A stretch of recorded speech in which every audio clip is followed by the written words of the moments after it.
Solar लगाने के बाद में पहले आमदनी से तो होता था 4 कुंटल प्रति एकड़ और अब ये लगभग 6 कुंटल के करीब होगा। सोलर लगाने से अभी पहले से मेरी आमदनी 1.5 गुना हुई।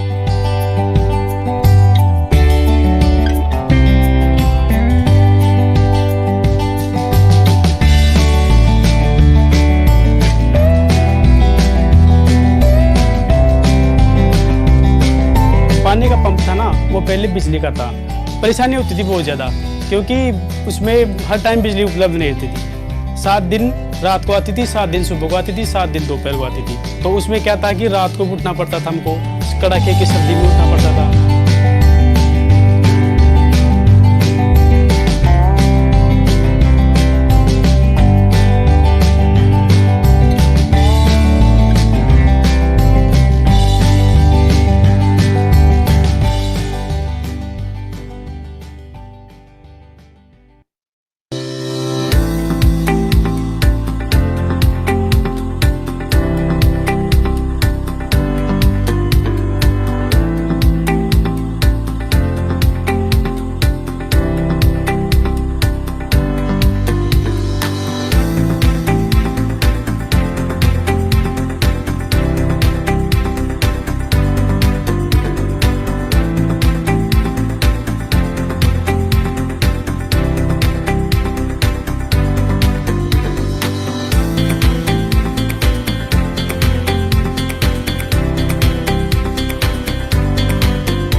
Hello. Hello, can you all hear me? Yes. Hello. Hello, and very, very hearty welcome to all of you. I'm Ramesh, your host for this evening. I have a great pleasure in welcoming our sponsors, Tata Power and Exim Bank, our panelists, Ashish Khanna, President Tata Power, Harsha Bangari, Deputy Managing Director, Exim Bank, and Dr. Ivan Saha, Chief Technology Officer, Renew Power, and of course, all the participants. Very good evening to you all. Now, our IT people tell me that there has been a tremendous response to this webinar call, and we are, of course, overwhelmed, overjoyed by this tremendous response, which really underscores the importance of this topic, is attaining self-sufficiency in solar PV manufacture. Now, why are we discussing this topic now? Let me briefly explain. As we all know, India has done a reasonably good job of rolling out solar installed power capacity in the country. Today, we have an installed power capacity of what? 39, 40 gigawatts from zero in 2010. Now we have another 25 gigawatts of products tendered out and waiting to be built, and another 47 gigawatts or so under various stages of development. So we've done a reasonably good job there. And look at the ground that we have covered in the last 10 years, just 10 years, not a very long time. 10 years back when I started covering the solar sector, it took 21 crores to set up a megawatt of solar power capacity. Today, it is less than 3.5 crores. I hope I'm right on that number. Back then, solar power wasn't viable until you paid them 18 rupees or so. Today is under 2 rupees. We've covered a lot of ground. And I remember in December 2011, when the first solar tender under the National Solar Mission, when a French company called Solar Direct one of just 5 megawatts, quoting 7.49 a kilowatt hour. My God, you know how much they were criticized for their so-called irrational exuberance, including Mr. Khanna, I must say, one of your predecessors. They were roundly criticized. And even I reported that event, calling it a sub-8 surprise. And when prices slid to 5 rupees, it made news. It slid to 4 rupees, it made news. Today, we are under 2 rupees. And looking at elsewhere in the world, looks like there is possibility of solar prices going further down. That's the fantastic story of, okay, I shouldn't maybe call it fantastic story. It's a very respectable track record as regards solar installed capacity rollout. But what of manufacture?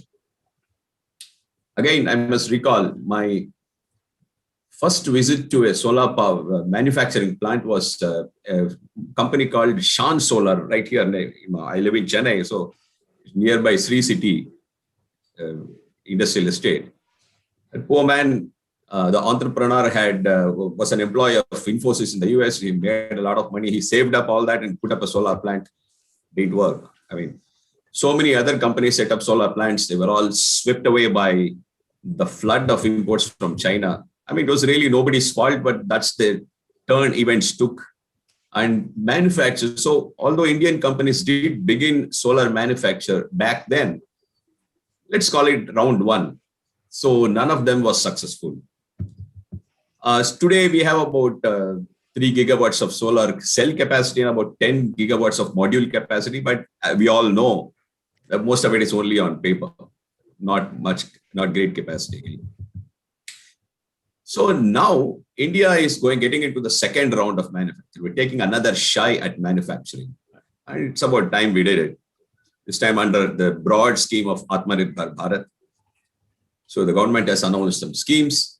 We have commitment from companies like Adani, Vari, Vikram, Renew, or others. So maybe about 12 gigawatts of capacity. Hopefully these capacities will get built over a period of time. Now, this time, we cannot afford to miss this opportunity. We must get it right. We must get into manufacture. We can't afford to miss the bus again. But how to do it? That is what we are going to learn from our panelists this evening. Solar sector, as we know, comprises 4 broad lobes. One is electricity generation, the developers. The other is the EPC, people who build the solar plants for the developers, the manufacturers who build modules and other equipment for EPC companies to build the plants, and then, of course, the financiers. Now, today we have put together a panel that has footprint on all the 4 lobes. Tata Power is a developer, and through its subsidiary Tata Power Solar is a manufacturer and an EPC company. Renew Power is a developer and a would-be manufacturer. It's announced plans to get into manufacture. Exim Bank, of course, is a financier. So we have put together a great team. So welcome to the street, all of you. Let's get straight into the topic. Let me start off by asking each of the panelists to take just a minute, hard jod ke, only 1 minute, to quickly very briefly tell us about the plans in this sector. Mr. Khanna, would you like to go first? So what are broadly your plans? I know you're a cell manufacturer and a module manufacturer. Would you want to go further down in the value chain? Broadly, please. Sure. I think we happen to be the oldest one too. I have not heard of Shan, but we have very Shandar manufacturing from 1991 onwards. Yes. And I think we survived on the quality and were predominantly exporting. As we speak today, we are around 1.1 gigawatt in totality cell and module put together. Since you have put the constraints on the time frame, I think the plans are to expand. But having said that, even being in the industry of manufacturing per se from last 30 years now, a lot depends on how does the policy framework look like. Because unlike the other hats which I wear of an EPC as well as a developer, manufacturing is a long-term commitment, and the technology is so fast that you have to keep on investing after 2 to 3 years. So your payback period has to be defined accordingly. technology investments have to keep on infused into the manufacturing setup. And of course, for that, a sustainable business is also very important before you take those calls. So these our plans are in place for further expansions, but a lot depend on how and when the policy framework comes across. Further expansions in cell and module. Yeah, in the current cell and module manufacturing at Bangalore, we have extracted each and every corner of it. So we won't be able to do more. In fact, we recently have an expansion of both cell and module with the highest efficiency of cells and modules, which we will be manufacturing from there. But further will be a greenfield, but a lot depends on how the policy framework comes across. Okay, fine. Thank you very much. Dr. Saha, so your company is now taking its first step into solar manufacture. So can you again very briefly tell us about the broad scheme of things? Tell us also, are you excited, nervous, apprehensive, or glad? And do you find the evolving framework inadequate or adequate, lip smacking or disappointing? What is it? Please, very briefly. Yeah. So, you're right. We have been a developer for 10 years now, and having the largest portfolio in solar and wind in the country. And now we have plans, we have aspirations for going upstream into manufacturing cell and module. There has been public announcements, but there was some time back. And right now, as Mr. Khanna rightly said, the policy environment is the sole determinant that how quickly we can bring that capacity on board. Because there are a lot of policies that have been talked about by the government. They're in different stages of being implemented. And a lot will depend on the next coming weeks or months when the policies are laid down properly. And we are committed. However, we will definitely wait for the policies to make the plan successful. Great. Now, further down to this webinar, I will ask you to tell us what is it you want, what is it you would like to see in terms of policy, but we'll revisit that later. Ms. Bangari, so what kind of role does Exim Bank see for itself in solar PV manufacturing? I thought you financed India's exports of goods and services, but you seem to have some interest in this also. And again, by the way, sorry, although this point is not very germane to the topic that we're discussing, can you just quickly give us an update on the proposed World Solar Bank? I believe you're going to be an anchor investor in that. If there is an update, yes. Thanks, Mr. Ramesh. And what Exim Bank sees as its role, I think bank sees its role in diverse areas. As the earlier panelists discussed, most of the imports happen from China. So we have to reduce our dependency in terms of what we import, especially the silicon wafers and ingots, which are still being imported from China. Because from price competitiveness point of view, which again there is a reference to the policy interventions and try to see how we can make it competitive. Exim, as you are aware, looks at outward. So we are actually looking, as you rightly said, at export of goods and services. Now, when we say exports of goods and services, it also means in the solar sector. So we are, of course, we are a big player in the ISA, and we have also committed huge funds for solar projects, predominantly in African countries and other countries also. Now, typically the lines which we give, which is actually more than, I have some statistics with me if anybody is interested, but more than $1 billion commitment in which many of these projects have been completed also in solar sector or renewable sector. And again, as per Exim guidelines, at least 75% of our finance has to be exported from India.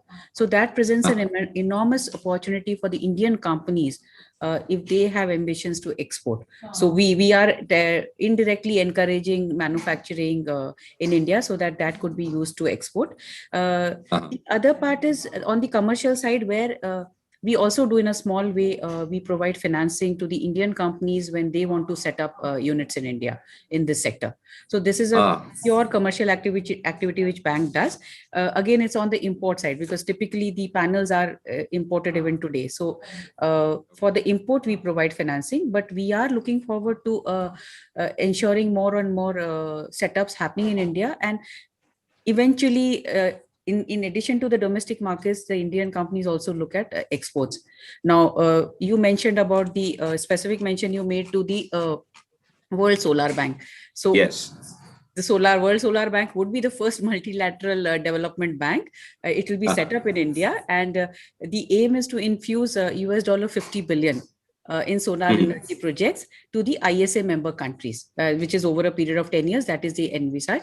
So if this gets approved, then ISA will anchor the bank in the initial years. So International Solar Alliance will anchor the bank in the initial years and also negotiate a separate treaty, finalize the headquarters. I'm hoping it will be in India, and provide 30% profit annually that will flow to the ISA. So well, it has to be in India because ISA is headquartered in India. Yes.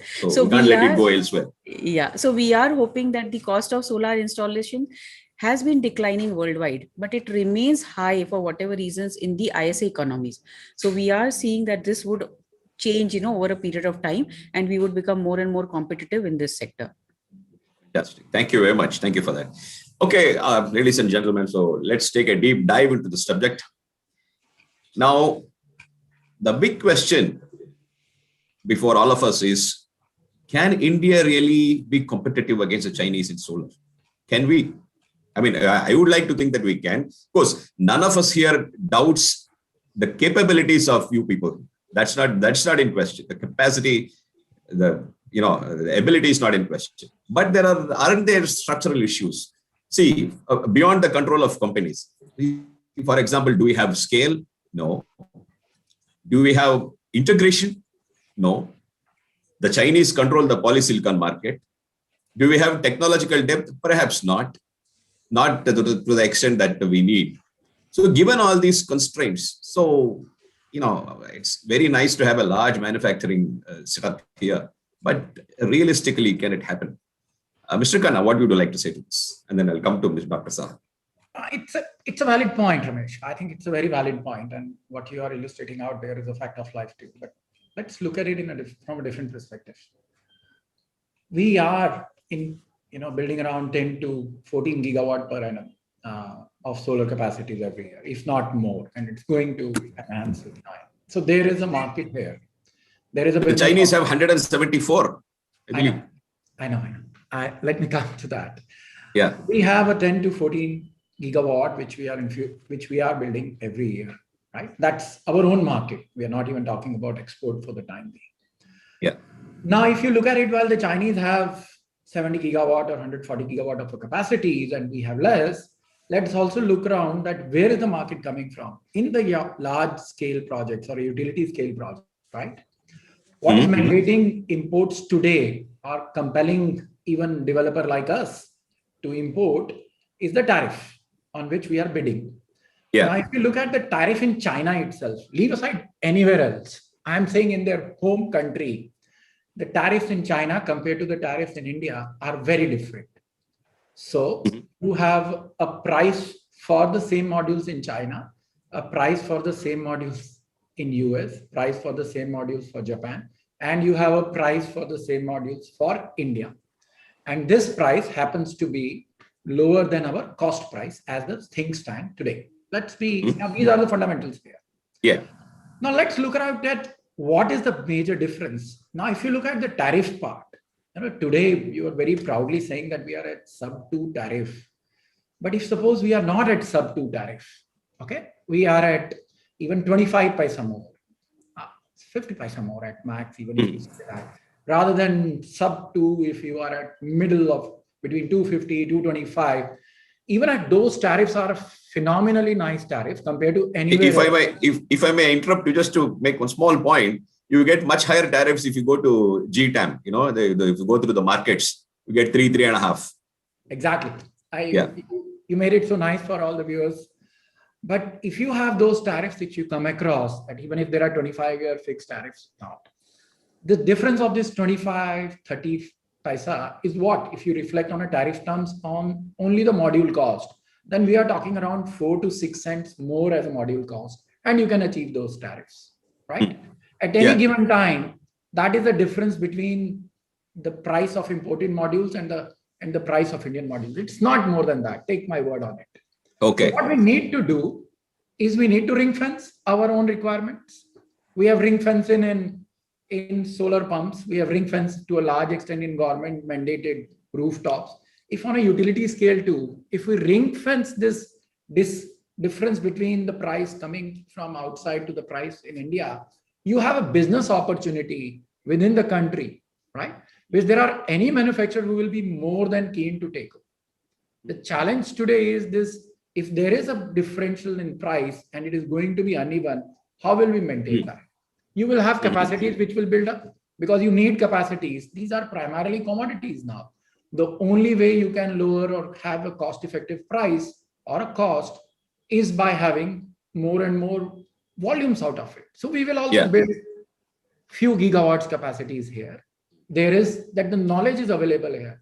We have manufacturing which has been producing, like a company like us has been making modules from last 30 years, and there are many here in this country which has been doing it for more than a decade too.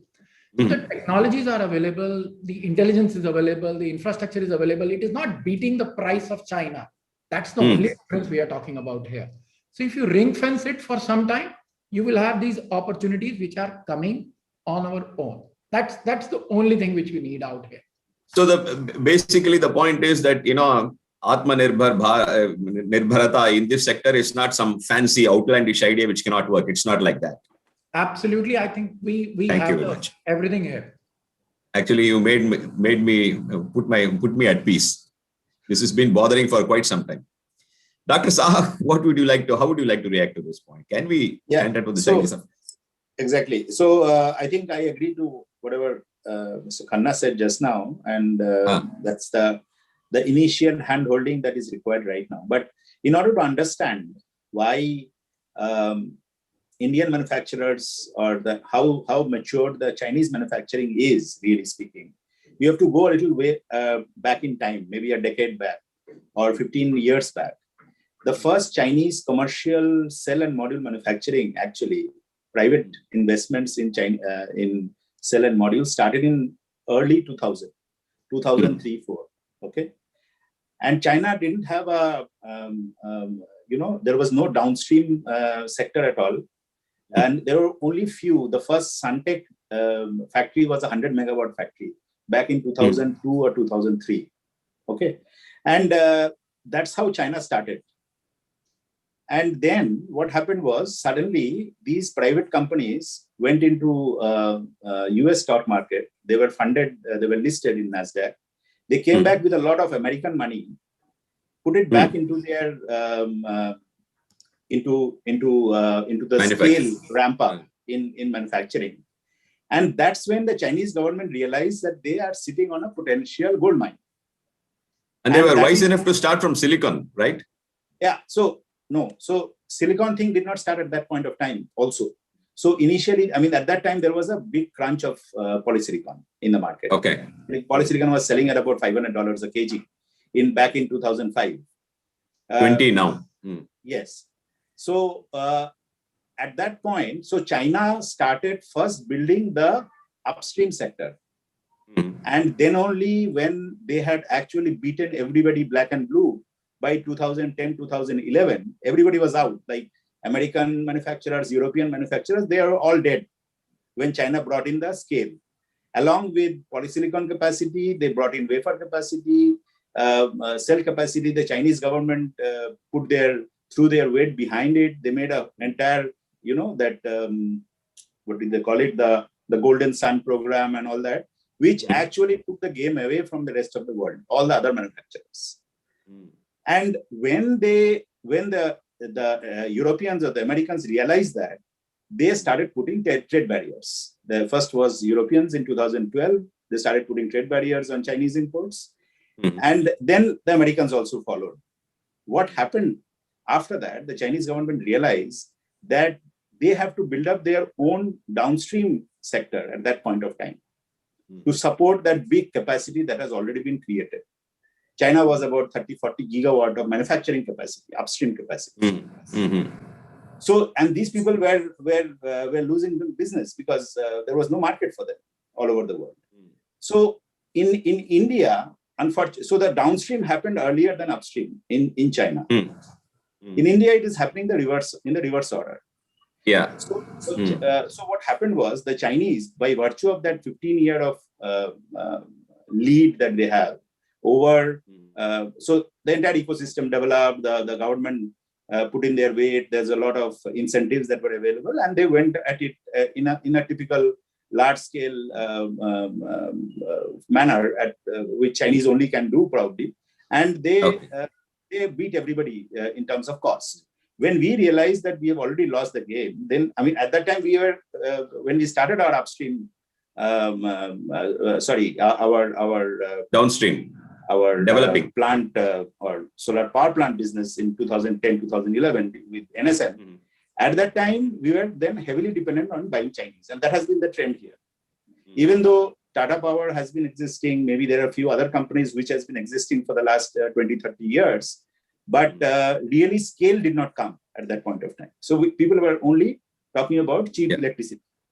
But what now? Can we now stand up to them? So that's what I'm saying. So now that we have already a good 1.5 decade of technological, catch up to do, scale catch up to do, ecosystem catch up to do. So it's not easy. I'm not saying it is not possible, but it is not easy. But for that, what is required? The existing crop of manufacturers and the new ones that are going to come in, they need that 2-3 years of handholding or support in order to make it make our manufacturing come of age. Point taken. And the gap that we have right now that we are seeing, obviously we cannot make it zero between the cost of Chinese manufacturing and Indian manufacturing because of various other reasons. I mean, it's not only about having even if you have the ecosystem, even if you have you cannot probably nullify the gap, but we can actually bring it very, very close. Yeah, actually, you give me a cue. I was just going to come to that point only by way of another question. Then we'll go in the reverse order, and then Harshaji, I will come back to you in a moment for a question on finance. Now, Dr. Saha, the question, taking off from your last point, you said you needed hand-holding. Fine. Now, what is it you want? PLI, BCD, PLI plus BCD, for how long, for what length of time? And importantly, if the government gives you what you want, what is the deliverable that you promise? I mean, what do you promise to deliver in return?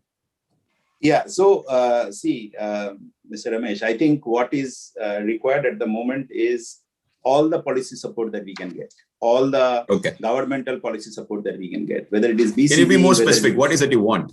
Yeah. So there is a talk of PLI now. PLI in the present construct, there are certain gaps which probably the ministry is trying to bridge. It can support maybe a maximum of about 9 gigawatt of manufacturing, not more than that in the present construct. And then there is, to get the maximum benefit, you need to have a 3 gigawatt of integrated wafer cell and module to get up to about 75% of the maximum value that you can get in PLI. Okay, which is about 2 rupees or 3 rupees per watt peak, or whatever it is, 2 rupees or 3 rupees. But then that construct has to be probably modified to encourage even, let's say, a 1 or 2 gigawatt players also, and also the allocation for PLI has to increase a little bit. 9 gigawatt is too small, because 9 gigawatt, if you have one big integrated manufacturer bringing in 3 gigawatt, he'll take 30-40% of that total PLI allocation that you have from the government. But then you will the others will lose out. So probably that's one thing. The BCD is definitely, and BCD not only from China but also from the ASEAN countries, because ASEAN countries have become a big manufacturing hub now for the Chinese. So BCD, Malaysia too. Malaysia, Thailand, Vietnam, these places. So BCD from Asian and ASEAN countries, China and ASEAN countries is important. Now, what level of BCD do you want, and for how long? See, it's all, whatever has been proposed now, I think it's around 25% for cell and 40% of module, Ashish, if that is the right number. So then I think that is doable. And initially, at least for the next at least three years, this should be there, 3 to 4 years. Okay. So if this is given, sir, if this is given, PLI is given, and BCD, let's say of 25 and 40%, as you said, if that is given, so for let's say 5 years, will you be competitive against the Chinese at the end of 5 years? That is the presumption, because see, right now, if you see the I mean, there are many other things that needs to be there also, but that is the biggest advantage that India has is the market, is that 14-15 gigawatt market. You don't have to go anywhere to sell your modules. You can sell them with this support within the country. Got the And point. you can make those globally competitively priced modules in India with this kind of incentives, plus a few other things which I can talk about later, maybe, which the Chinese have been very smartly doing, like R&D and technology development and those kind of things, which also has to go hand in hand, of course, and some serious players coming into the market, which can actually bring back or revive manufacturing in India. Okay. Mr. Khanna, so quickly, what is that you need to, in terms of policy support, for you to get into down the value chain manufacturing activities, maybe starting right from silicon? I think let's understand this fact again, that if there is one thing which can able to help all of us, then that's not the answer. And since we are entering late or trying to accelerate in the midway, the first and important objective is to have solar utility and other projects. The way we are progressing in renewable should continue. We should not be doing something which destabilize everything in the process, right? We have seen that if you bring on duties upfront, then the way the duties are being reimbursed to the developer in the current context are not the best way possible. That's been the experience with the developers too. So that's where I'm saying that I don't think so there is one answer to this question that tomorrow, if I have one wish, I will able to succeed. I think, yes, the duty structure is important to ring fence the Indian manufacturing. Duty structure should be the way the anti-dump safeguard duty or anti-dumping duty or BCD comes. There is a logic behind it on what is the percentage and how it comes. It primarily takes care of the difference which is there between what is expected to be and what is actually coming in. I think BCD is important, as it's a basic custom duty. The important factor again is to have a policy which is sustainable and solid, to say that this is the period for it, so that everyone knows that this is a period available for us, and then it is an open competitive market. The good part of being a late entrant or is in this industry is technology is evolving all the time. So whenever you enter, you can be competitive. You don't have to worry about the last 1 or 2 decades that I have not entered out there. So you can have the latest technology coming in. You need scale. And then there are technologies available which doesn't require the whole food chain. And there are technologies available where you need silica. Where you mean we have a late mover advantage? I won't say a late mover advantage, but I will say there is no late mover disadvantage per se. Okay. Let's put it in that manner. Secondly, there are also technologies of the future, where you don't need the whole food chain of manufacturing as it has been manufacturing today. I might be sounding a bit technical right now, that we have certain products like we have multi and now we have mono, which works in a different manner, and you need infrastructure for it, from polysilicon, and then you make it to ingots, then you cut it out, you make it to cells, and then you convert it to module. Module is more or less a mechanical process. In India currently, other than cell, we have not been making polysilicons ingots, or are not even making wafering out of it. Once we have this sort of capacity coming in, then we can't be dependent on someone else to provide us the wafers or the polysilicon, because again our price will not be in our hand, our cost will not be in our hand. So by default, we need to have these incentives in place which encourage individuals to have the upstream as well as downstream complete infrastructure with them at a scale level which is optimum. That scales is also changing right now. So I think, and then for all these factors to be on a long-term competitive basis, it is not only the capex requirement or a duty infrastructure which will help. Let's understand that today when you see, if I can be granular on it, you have very kind to cut off the pieces which are there in a typical costing. Let me cut out further on it. When you are making a module, there are lots of mechanical items. But then there is silicon and there is an employment cost. It is a process industry when you are making most of these items, other than assembling a module. You need power as a major cost of items, which is there. You need other items like glass, EVA. You need infrastructure for those items too, and you need those items to be available at a cost-effective price. Everything is not made by one factory. So we need to have investment and policy framework to incentivize all of them for the next few years, and all of them will come to a level where then we would be competitive with anyone else. That's where it is required. But we need to incentivize all the elements, each and every element of, if we are particular to cell and modules, then to each and every element to it, not only at a final product. All right. So let me assure you from our side in the press, we will do every bit of whatever we can in order to support you, because we also would like to see robust manufacturing in India. Anyway, thank you very much, Mr. Khanna. So quickly moving on to Harshaji. You see, all this requires a lot of money. Nobody needs to be told about it.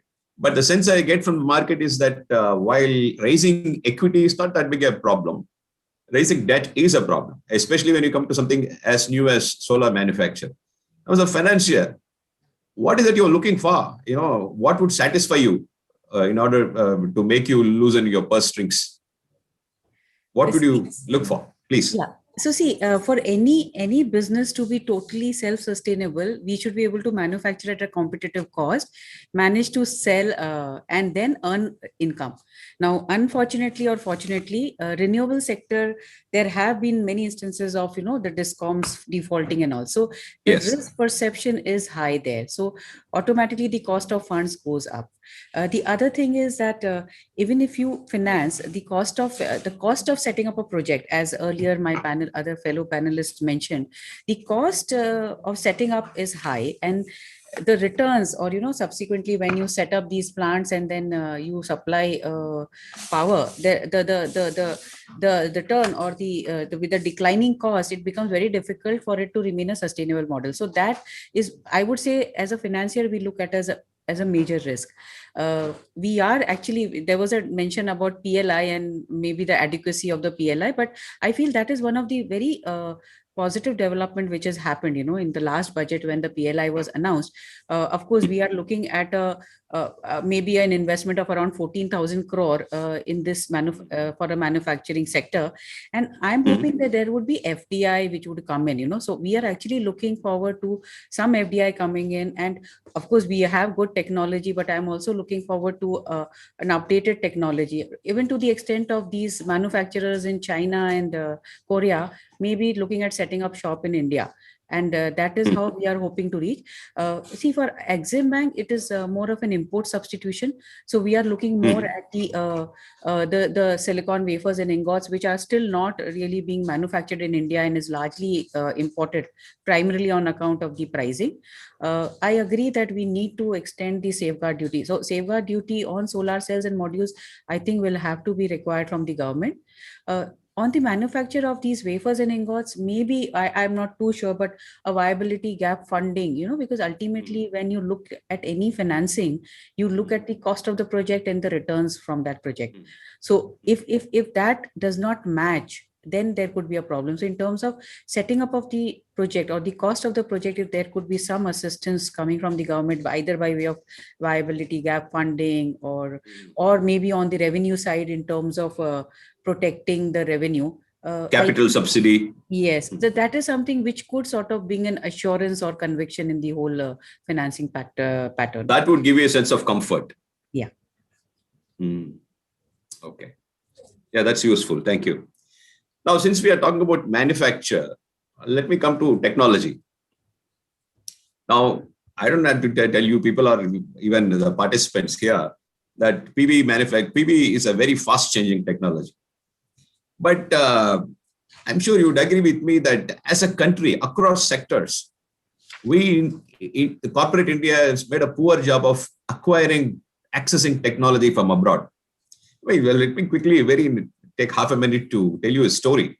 Now, many years back, I met Dr. Charlie Gay of CEO of Applied Materials.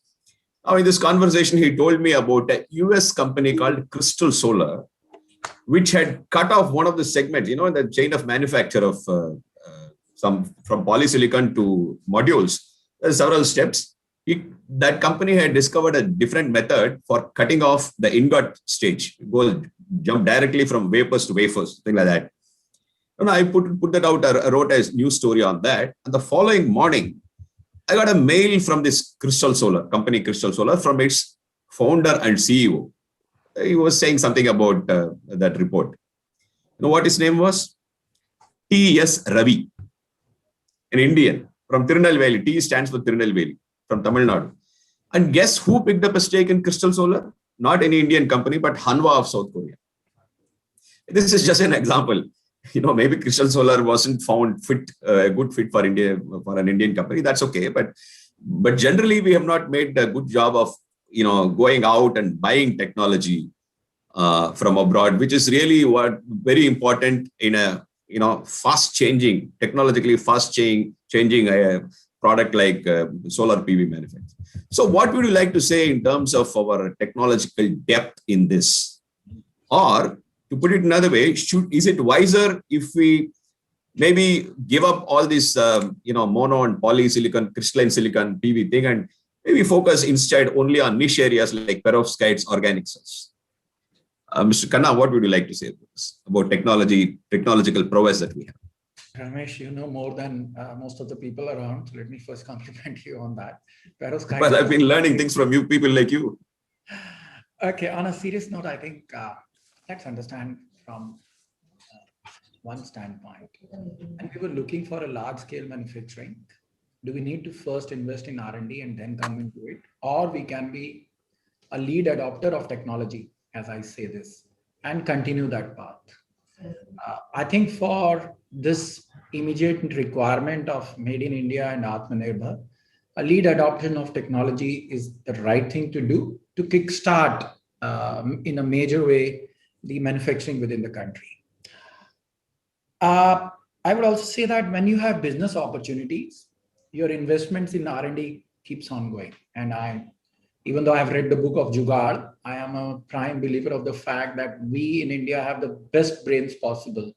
It is only that since the business opportunities are not there in that segment, and to the extent that the investments in R&Ds are not coming in. I think the another factor, like you already said, that we should be investing in R&Ds for the next generation. There is no point on having a micro level increments with our R&D framework. So perovskites, and why I love these CIGS and perovskites too, is that what does this country need? And I keep on saying it across that we have utility scale projects which are getting the maximum optics today, but a country also needs rooftops. That's also there. We also have solarized pumps model. Why are we cookie fitting it, these current modules, which we either import or make it in India and then utilize it out there? They are not fit for that purpose because our roofs are very different than the European roofs or any other roofs. This CIGS products, this perovskite product, if they can come at a cost-effective manner, then I think they are best placed for this country across. So we should be primarily doing R&Ds on those technologies where we have a widespread usage and appreciations once they are deployed. And that's where I again come to the point that we are not late in this industry at all. Let's invest out there. But having invest out there, and like you have given an example of why Indian in US has been, the technology was appreciated by Koreans, is also from the fact that we generally don't have a framework here. And in my view, we have come to a level where it should not be government job or it should not be industry job in isolation, or some academicians who are working on it. I think each one of us has to come together for the purpose which is best fit out there. We know it across the world. There are models which have been very successful where government has come together, industry has come together, and all the wise people in the segment has come together and that has invested on technology, which is then utilized by all. I think we have the models available. We just have to align ourselves for it. Currently, since nothing is happening, we are only looking at each other that why don't we start it? But I think once we have business in place, once we have opportunities in place, my request and suggestion would be to let's invest on these technologies which you are saying. The best part is that we will then be leapfrogging from our neighbors too. Let's also understand that once you have manufacturing in place, why would we not look at export where we earn foreign exchange rather than in the today's scenario of spending a lot of foreign exchange on this? Once we have that employment coming in, that particular technologies, if we can develop, if you can do the R&Ds today and develop at a mega level, then there is a great market after 3 to 5 years across the borders too, in Europe, in US, where we can not only be competitive, will be much better than the current infrastructure, because Chinese have made such a huge infrastructure. For them to shift from one technology to another will take a lot of seamlessly. time. We have the agility to be a cheetah in this rather than a dragon. But we are coming to the time where we should start taking questions from the participants. And before we come to that, Dr. Saha, very quickly, is it wise to stick to some niches, or get into a game where we are pitted directly head on against the Chinese? See, the thing is that for doing business first, I think the scale is what we need. Okay. And if you have to build up the scale, the first job is to get something which is already working somewhere else and perfect it locally. Even though you can buy the best machines in the world today in India, you may not be able to make the highest efficiency cell because there are many kitchen secrets which people have perfected over years and decades, which can reduce your things like incremental changes in yields, in efficiencies, in rejections, in material consumption. All of these things will impact your cost. So just by getting the right tools and the right technology, you may not be able to get the right product or at the right cost. You cannot make it. So for that, you need to have a scale and a learning curve experience. And any new technology, and I say that all these things, will require innovations and technological advancements on the shop floor more than anything else in order to be competitive and self-sufficient in manufacturing. Without that, nothing is going to happen. But that is one part. But we are catching, let's say, the technologies which have been discovered maybe 30, 40 years back. Monopod, for example, was discovered in 1983 in UNSW lab, in Professor Martin Green's lab. And today, 90% of the world crystalline silicon production is monopod. That is in 2001. So we have spent 35, 38 years to perfect the technology and bring it. So there is a technological maturity curve. And we cannot, things which have already matured, we can only incrementally improve. But there are, there are lots of stuff that are happening out there on which we can invest today. But for that, you need a stable business model first. You need to earn money before you can invest in R&D, right? You cannot just like that throw money at R&D and not develop a product, which is maybe take 20 years to come into commercial production. So that's the whole concept. I think what we need to do is imbibe what is available, improve it, perfect it, and adopt it, and be masters in it. And then before we take the next step. We actually need a separate webinar only on technology. There is so much to discuss, so much to learn, so much to disseminate, so much to learn personally for me. Madam, from a banker's perspective, where does technology come in? How would you analyze? There are so many things happening. It's a challenge even for technologists. It's a banker. Especially in these this two gentlemen come up with different technologies. Whom would you give money to? No, especially in this sector where, the technology is upgrading at a faster speed than, you signing your power purchase agreements and then accruing revenue over a period of 10 to 12 years. So I think here, this is a very, very big risk factor as well as an advantage. I would say that, because the technology is upgrading very, very fast. So how to keep pace? So as I was earlier mentioning, one of the ways could be to sort of collaborate with these guys who are up to date on their R&D and technology and innovations, so that we also benefit, or we also reap the benefit.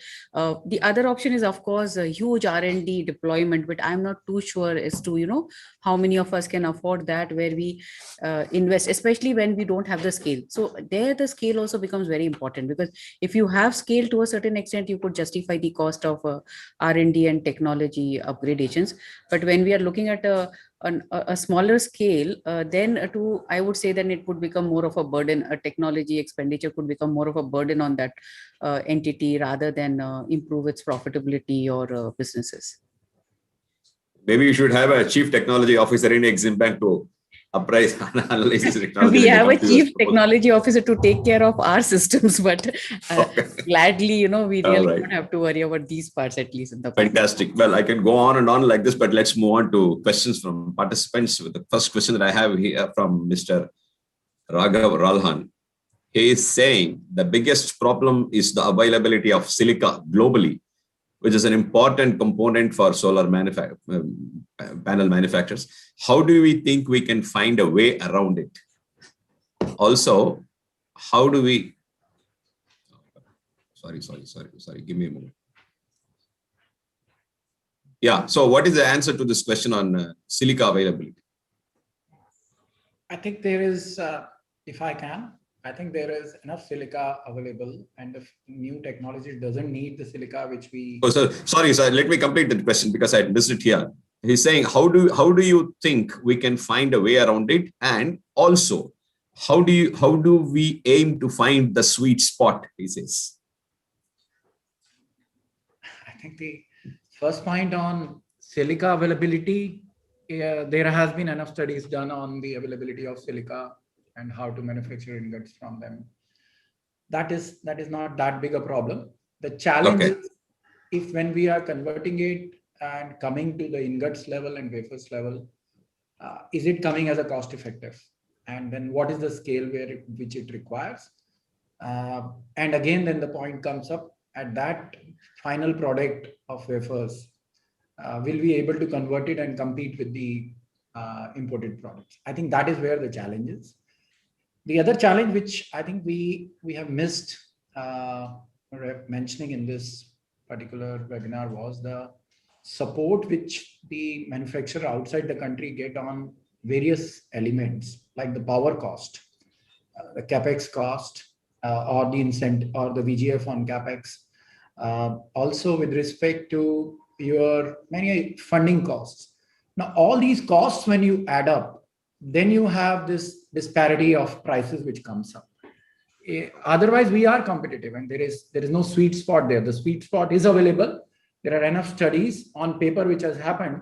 But then when you look at on a competitive basis, then you realize that you also need these particular supports on the cost of landing, the cost of power, and the capex subsidies, the cost of land also, which are very, very critical for a sustaining cost-effective product coming from the silicon. See, converting sand to silicon, 40% of that, 30 to 40% of that cost, sand to silicon, and then silicon to wafer, about 15-20%. Conversion cost component is power cost.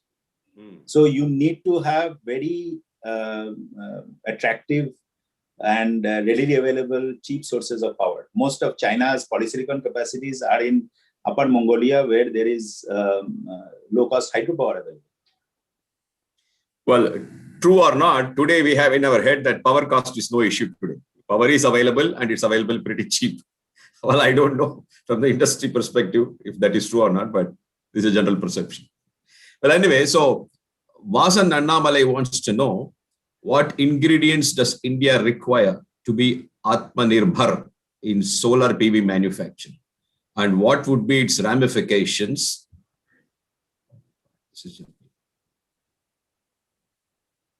Yeah, please. Yeah, what ingredients does India require to be Atmanirbhar in solar PV manufacture?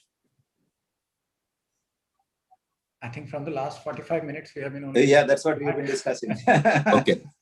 Or LV Krishnan is asking you, what about the predatory pricing policy of China? That's an important question. So are they first of all selling below their cost? Is there dumping?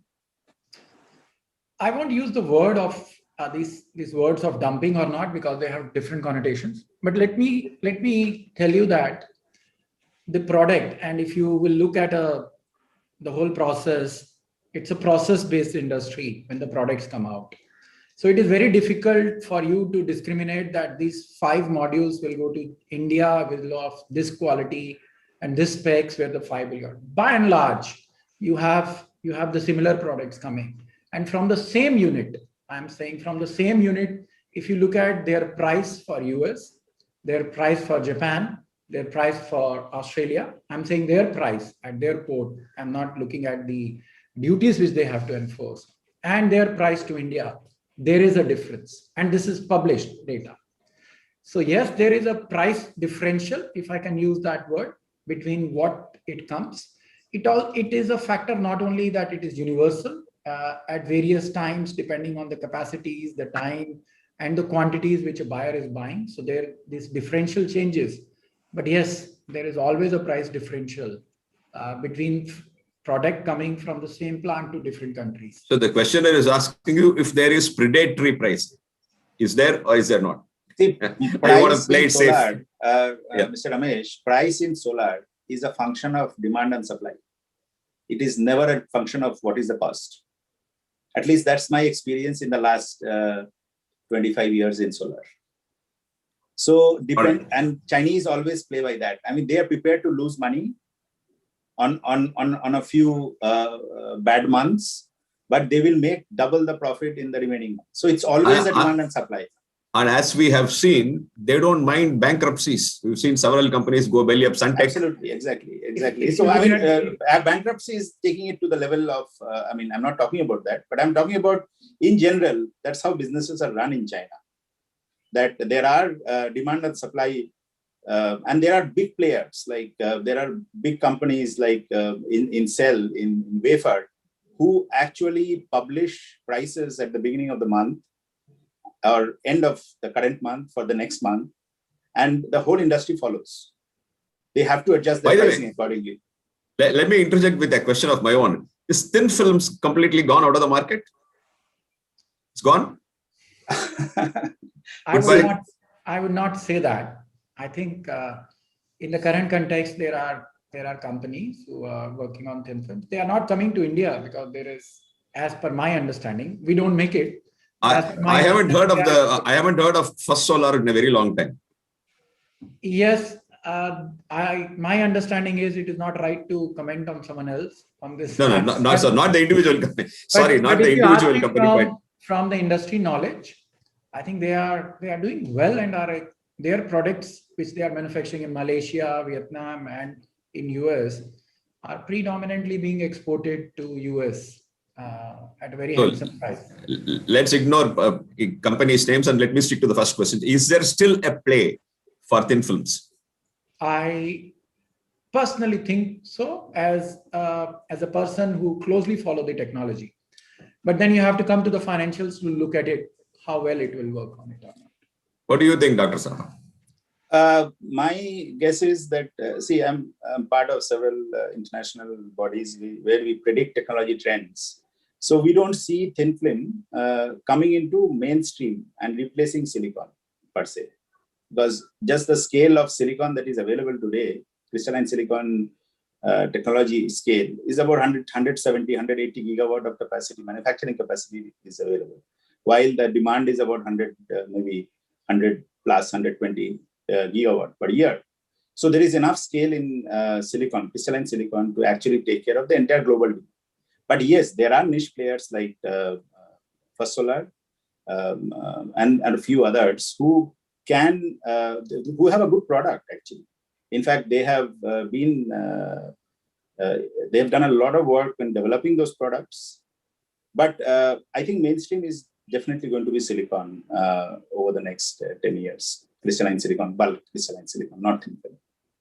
Earlier, Mr. Khanna, you mentioned SIGs, that's thin film too. Anyway. Yes, CIGs. There is a role for it. Well, anyway, so Mr. Parimal wants to ask this question. Why does government consider solar PV means solar panels? There needs to be a comprehensive policy, including, why are we talking only of modules and cells and modules? What about other products? What about, he's asking, what about solar inverters, solar charge controllers, and so on and so forth? We have Borosil, a big glass manufacturer, listed company. Would like to know what they're doing. So why are we talking only about, why are we so fixated on cells and modules? I agree. I completely agree that if we have to look for a holistic solution, then the inverters and the components, like I also said earlier during the program, that even the glass we have to talk about, the E-way we should be talking about, we should be also talking about the frames. And there is a lot of vendor development and infrastructure required at that too. If you ask me, we should be also talking about logistics. It's a big cost. It's a huge cost as well as the logistics are concerned. So I think when we look at it holistically, since panel takes most of the optics, we discussed that, but this inverters or even the components of the panels are very critical, and all the other cost components which we have spoken about it. And there is an industry now which is also going to take care of the operations and maintenance. Tomorrow we are talking about robots which are cleaning most of the panels too. And trackers, importantly, trackers too. Well, that's a good big madam. That's a huge opportunity for exports. Trackers from India. Do you think so, Dr. Saha? Trackers big product. Yeah, true. Again, it's the same all across the sector, that it's cost competitiveness and scale. Today, there are many companies who are making trackers in India, but as the Scorpius. as the module prices go down and land comes at a premium, the business case for trackers are not very good because of that. Because the module prices are coming down, efficiencies are going up, and land is becoming premium. Now, it just struck me. I agree with you. I see your point, but it just struck me that it could be a good product for exports. In fact, a company that I know, we just mentioned, the Scorpius of Pune, they are exporting a lot, maybe through your help. There are many others also. So, but so Indian trackers, definitely, I mean, single axis trackers, 2-axis trackers, they can have a technological edge, especially when you have, let's say, bifacial modules on them. So the question is very relevant. I mean, when we talk about solar, we talk only about modules and stuff. So there are other things too. That's because the cost component of a project, the module takes about 60%. So everybody's focused on, So when you try to control. We shouldn't only be hitting 4 and 6. We should also be taking singles and twos. True. That's the point. Well, anyway, here is a question for Harshaji from Mr. Murthy. He is saying, given the fact that enormous market is within India itself, will Exim Bank find constraints in financing India-bound generation, as against your mandate of financing only those units which do more than 75% of exports? Okay, I think maybe I didn't express myself clearly. When I was mentioning 75%, what I meant was that as an Exim Bank, we provide that export market for the Indian company. So if an Indian company sets up a production base in India, then we do lots of, in fact, we are committed to do lots of projects in the renewable sector and in solar sector outside. Like, for example, African continent, we have huge projects coming up, and there we make it a mandatory requirement that they have to import from India. So what when I mentioned 75%, I mentioned that there's a ready market available for the Indian producers for export, given that there's so many projects happening outside India, which is being supported by Exim Bank. Coming to the inbound thing, I would say that again we are discussing that, and we know that there's a negative trade. We have a negative trade balance or a trade deficit we run on these products. So if there is a setup happening in India, it would also serve as an import substitution for the country. And as we are all aware that foreign currency is precious to us, so there again it would be of interest to Exim Bank if there is a setup or a capex planned in India which would reduce import or which is looking at reducing import from other countries including China, that itself could become an important objective or an important mandate for the bank to provide financing. So I'm sorry, my answer was very different. When I said more than 75%, I meant was that when we do execute projects outside India, we insist that at least 75% of the material should be Obviously. imported from India. So this By the way, which countries are Indian exports going the most? I know some African countries, but Middle East too? Middle East, we are not seeing too much, but African countries, yes. Again, we are not seeing too much because we are a financier, so we would know where finance is needed. So maybe Middle East is already financed by the state and they don't really need financing. And Africa comes to mind because African governments typically also require financing. So we are very fairly familiar with what type of projects we are doing in Africa in that sector. And then to that extent, there are imports happening from India.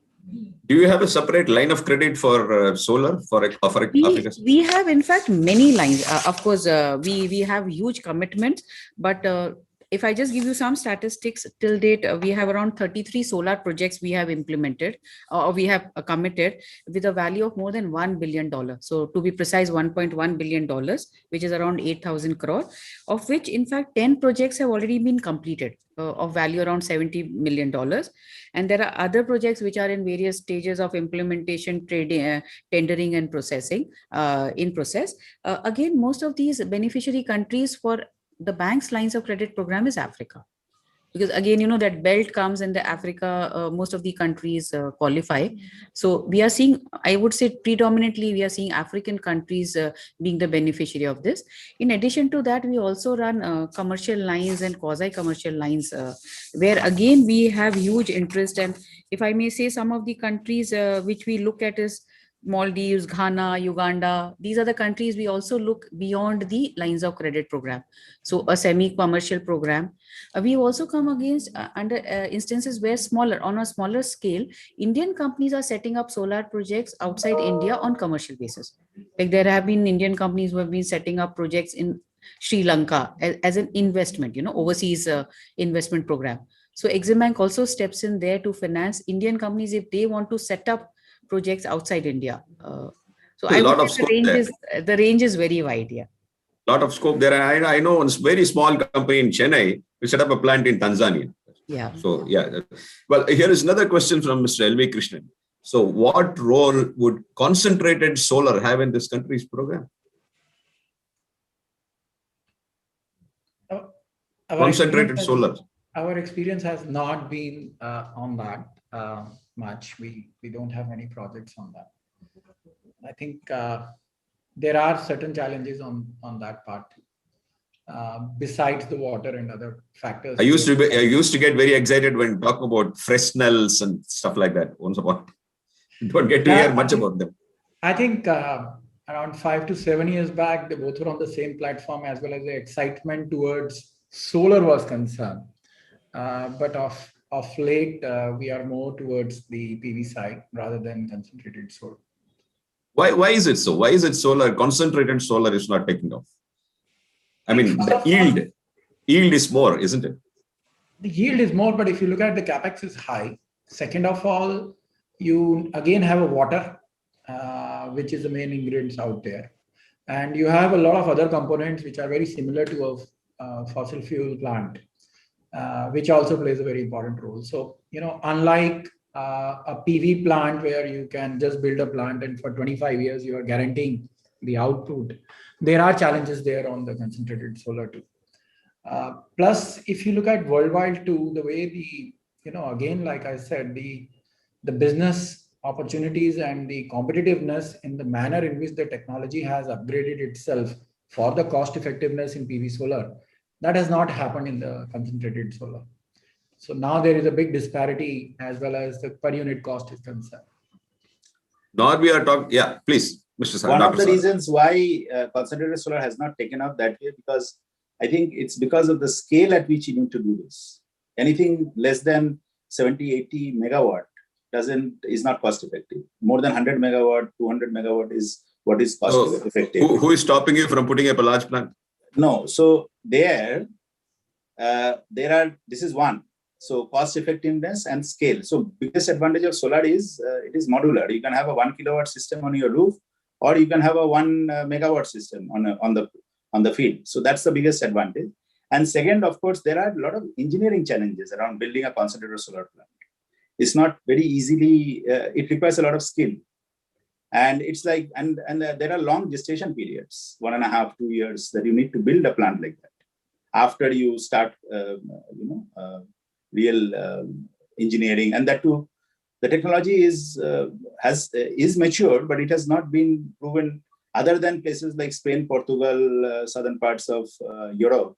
It has not really taken off at other places. US maybe, a few, Mexico and Central American states. Otherwise, it has not yet taken off that way. So cost and scale, both are important. Okay, thanks. Falguni Datta wants to know, I mean, this is from the figure that probably I mentioned. I said costs about 3.5 crores a megawatt. She wants to know if cost of land is included in that. I mean, by the way, was I right in saying the cost of setting up a megawatt of solar plant is about 3.5 crores? Is that correct? If it is, does it include the cost of land? I don't think so. It's that precise, but it all depends on, and the land also comes from the solar park developer nowadays. So I would say it is subjective. And again, what you are assuming in the part of an Excel sheet to where the cost comes. But if we are building a plant today, or you would have recently constructed a plant, I'm not very sure whether this will be the cost which will come across. What would it be? 20% plus minimum on that part. You also have to take at what cost you are raising the debt. It's not only the capex or the cost of goods and services we have. So many variables. There are many variables in the process. Well, I'm overwhelmed by the number of questions here. You can take one or two more.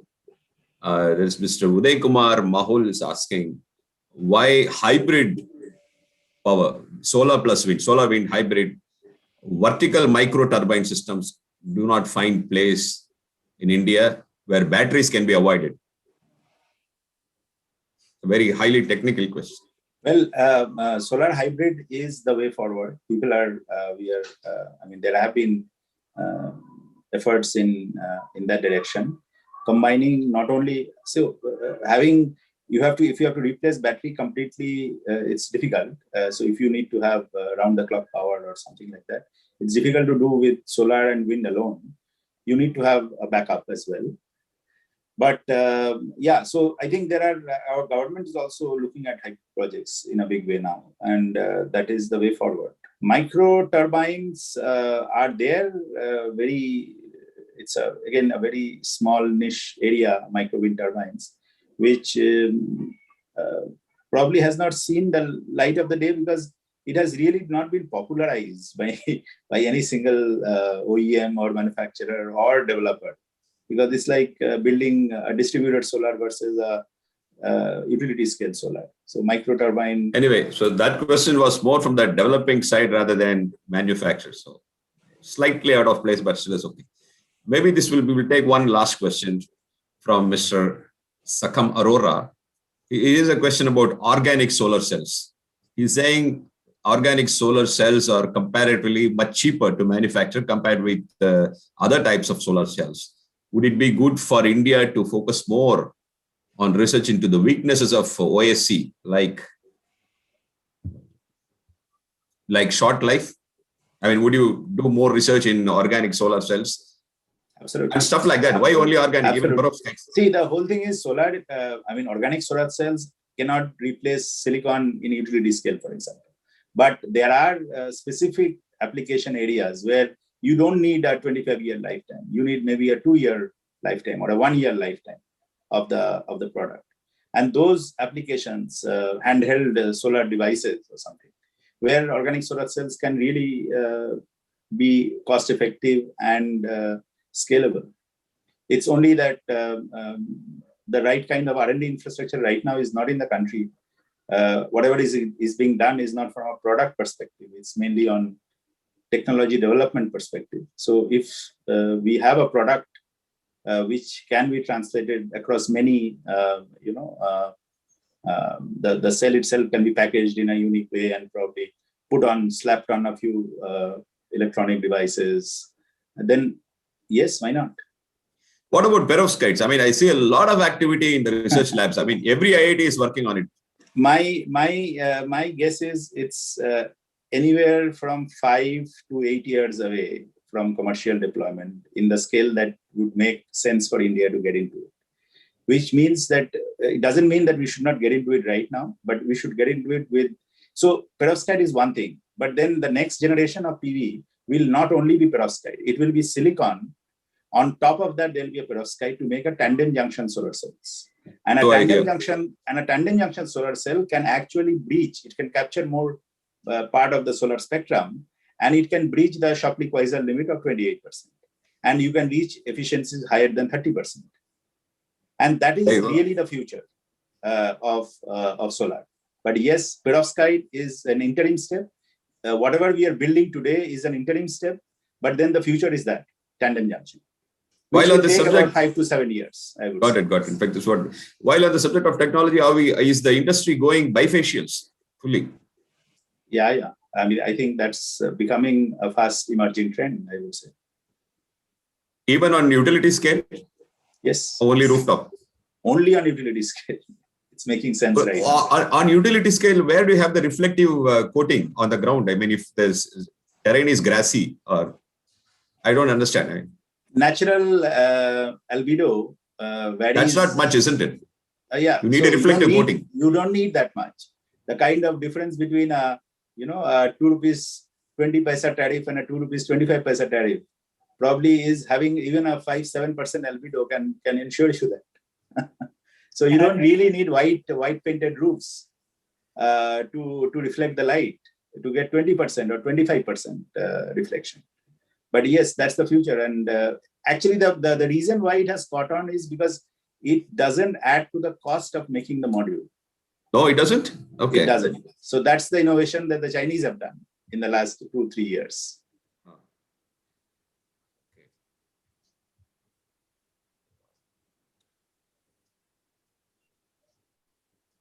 All right. I think we are hitting I overshot my time, the time that was given to me. I mean, there are so many more questions. I'm really overwhelmed. Yeah, I can see thankful to the participants for this. 85 questions still unanswered. 85 questions. I probably asked about 8 or 10. So I know. I mean, I have participated in webinars and I have been disappointed with my questions not being taken up. So my apologies to all those participants whose questions couldn't be taken up. Now, I will certainly get them answered. We'll write to you and do that. So once again, it's been a very fascinating discussion. I could go on and on and on like this for hours. Maybe we'll have another session of this. So it's my pleasure and duty to thank everyone. Thank you. Sponsors, Tata Power, Exim Bank, panelists. Like I said in the beginning, we have a brilliant panel here from bringing in different perspectives, and participants who are really interested. Very knowledgeable, quite obviously coming from the questions, very knowledgeable set of participants. Thank you very much. I hope you can meet offline and discuss more about these things. Thank you. Thank you. Bye-bye. Thank you so much. Thank you. Pleasure. Always. Thank you. Thank you. A pleasure. Jai Hind.